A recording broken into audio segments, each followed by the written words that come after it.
டிட்வா புயல் தீவிரத்தால் தமிழ்நாடு முழுவதும் பரவலாக கனமழை பெய்து வரும் நிலையில் ராமேஸ்வரம், நாகை, திருவாரூர், தஞ்சை உள்ளிட்ட பல்வேறு பகுதிகளில் வீடுகளுக்குள் மழைநீர் புகுந்ததால் மக்கள் பெரும் சிரமத்திற்குள்ளாகியுள்ளனர்.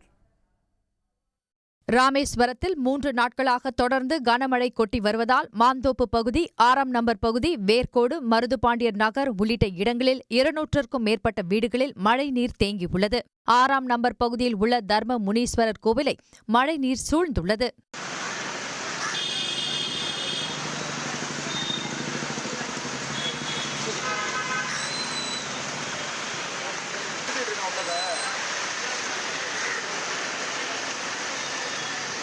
ரெண்டு நாளாக மழை நாட்ட வீடு வெள்ளப்பெருக்கு எடுத்துருச்சு.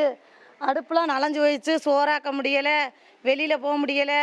ரொம்ப கஷ்டமாக இருக்குது. இந்த தண்ணியை எடுத்து இது பண்ணி அரசாங்கம் எங்களுக்கு நடவடிக்கை எடுத்து அது நல்லா செய்யணும். இங்கே வெள்ளம் ரொம்ப பெருக்கு எடுத்துருச்சு. 2 நாளும் ஒன்றும் பண்ண முடியலை. எதுவும் சாப்பாட்டுக்கு வழி இல்லாமல் வீட்டுக்குள்ளேயே முடங்கி 2 நாளாக ஒன்றுமே முடியாமல் இருக்கிறோம். வருமானத்துக்கும் போகல, ஒன்றத்துக்கும் போகல, சாப்பாட்டுக்கு வழி இல்லை. இந்த கொஞ்சம் தண்ணியை கொஞ்சம் ஹெல்ப் பண்ணி எடுத்தீங்கன்னா கொஞ்சம் நல்லாயிருக்கும். 3 நாளாக கடுமையான மழை பெஞ்சுக்கு இருக்குது. வீட்டை விட்டு வெளியே வர முடியல. ஒரு அத்தியாவசிய பொருள் பால் வாங்க, தண்ணி வாங்க எதுக்குமே வெளியே போக முடியல. பூச்சி, பாம்பு, தேள் எல்லாமே உள்ளே வந்துக்கிட்டு இருக்குது. இப்போ நாளைக்கு ஸ்கூல் போகணும். பிள்ளைங்க வீட்டை விட்டு வெளியே வர்றது எப்படி போகிறது என்னன்னு தெரியல. இந்த அளவுக்கு தண்ணி கிடக்கு உள்ள. மருதுபாண்டியர் நகரில் உள்ள ரோனி மிஸ் என்ற மாற்றுத்திறனாளியின் மகன் மீன்பிடிக்க சென்று இலங்கை கடற்படையால் கைது செய்யப்பட்டுள்ள நிலையில் வீட்டில் மழைநீர் புகுந்ததால் உணவுக்கு கூட வழியின்றி தவிப்புக்கு உள்ளாகியுள்ளதாக வேதனை தெரிவிக்கின்றனர். எனக்கும் கண்ணும் தெரியாது. ஒரே ஒரு பையன் தான். அவனும் இலங்கை நேவி பிடிச்சிட்டு போய் செயலில் ஓட்டிருக்காப்புல லோனில். எங்களுக்கு இந்த நேரம் பார்த்து எங்களுக்கு தண்ணி பிடிச்சி வீடு சாய்ஞ்சி ஒரு சோறுவோடு எங்களுக்கு நாளைக்கு சாப்பிட்றதுக்கு வழி இல்லாமல் தவிச்சிக்கிட்டு கிடக்கும் ஐயா. நீங்கள் தான் எங்களை பாதுகாக்கணும். நாகை அடுத்த நாகூர் காலனி பகுதியில் வீடுகளுக்குள் மழைநீர் புகுந்ததால் வீடுகளில் இருந்து தண்ணீரை அப்புறப்படுத்தி வருகின்றனர். குடியிருப்புகளை சூழ்ந்த மழைநீரை மோட்டார்கள் மூலம் அகற்றும் பணியில் மாவட்ட நிர்வாகம் ஈடுபட்டுள்ளது.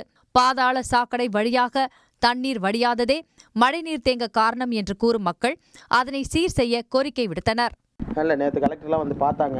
இருந்தாலும் இங்கே பாதாள சாக்கடையில் உள்ள மோட்டார் வேலை செய்யலை. அந்த பாதாள சாக்கடை மோட்ரு வேலை செஞ்சால இந்த உள்ள தண்ணியெல்லாம் இறங்கிடும். அதுக்கு மட்டும் ஆவணம் செஞ்சால் போதும்.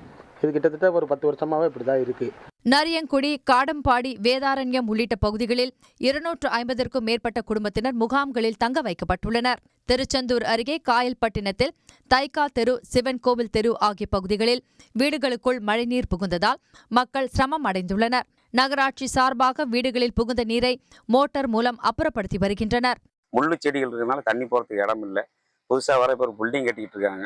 இப்போ அதனால இப்போ தண்ணி போகிறதுக்கு ஒழுங்கான இடம் இல்லை. இது நம்ம மாவட்ட ஆட்சியாளர் இதுக்கு ஒரு ஏதாச்சும் ஒரு ஸ்டெப்பு நீங்கள் தயவு செஞ்சு அதை செஞ்சு. திருவாரூர் நகரில் உள்ள அழகிரி காலனி பகுதியில் வீடுகளுக்குள் மழைநீர் புகுந்ததால் மக்கள் பெரும் சிரமத்திற்கு உள்ளாகினர். குடியிருப்புகளுக்குள் புகுந்த நீரை மாவட்ட நிர்வாகம் போர்க்கால அடிப்படையில் அகற்றி வருகின்றனர். வீட்டு உள்ளெல்லாம் நிறைய தண்ணி பூந்து நிறைய தண்ணி நிற்கிது. பூச்சிப்பட்டெல்லாம் இருக்குது. சமைக்க கூட இடம் கிடையாது.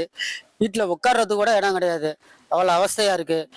தஞ்சை, புன்னை, நல்லூர் மாரியம்மன் கோவில் அருகே உள்ள 8 தெருக்களில் வீடுகளை மழைநீர் சூழ்ந்ததால் 300க்கும் அதிகமான குடும்பங்கள் சிரமத்திற்கு உள்ளாகினர்.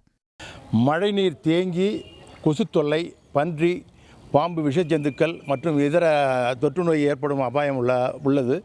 இது சம்பந்தமாக நாங்கள் பலமுறை முறையிட்டும் எந்தவித பலனும் இல்லை. ராணிப்பேட்டை மாவட்டம் சோளிங்கர் அருகே குளத்தேரி ஊராட்சியில் ஏரி நிரம்பி தண்ணீர் வெளியேறுவதால் சுற்றுவட்டாரத்தில் உள்ள மக்கள் சித்தாத்தூர் ஊராட்சி ஒன்றிய தொடக்கப்பள்ளியில் உள்ள முகாம்களில் தங்க வைக்கப்பட்டுள்ளனர். உடனுக்குடன் செய்திகளை தெரிந்து கொள்ள சன் நியூஸ் பெல் ஐகானை கிளிக் பண்ணுங்க.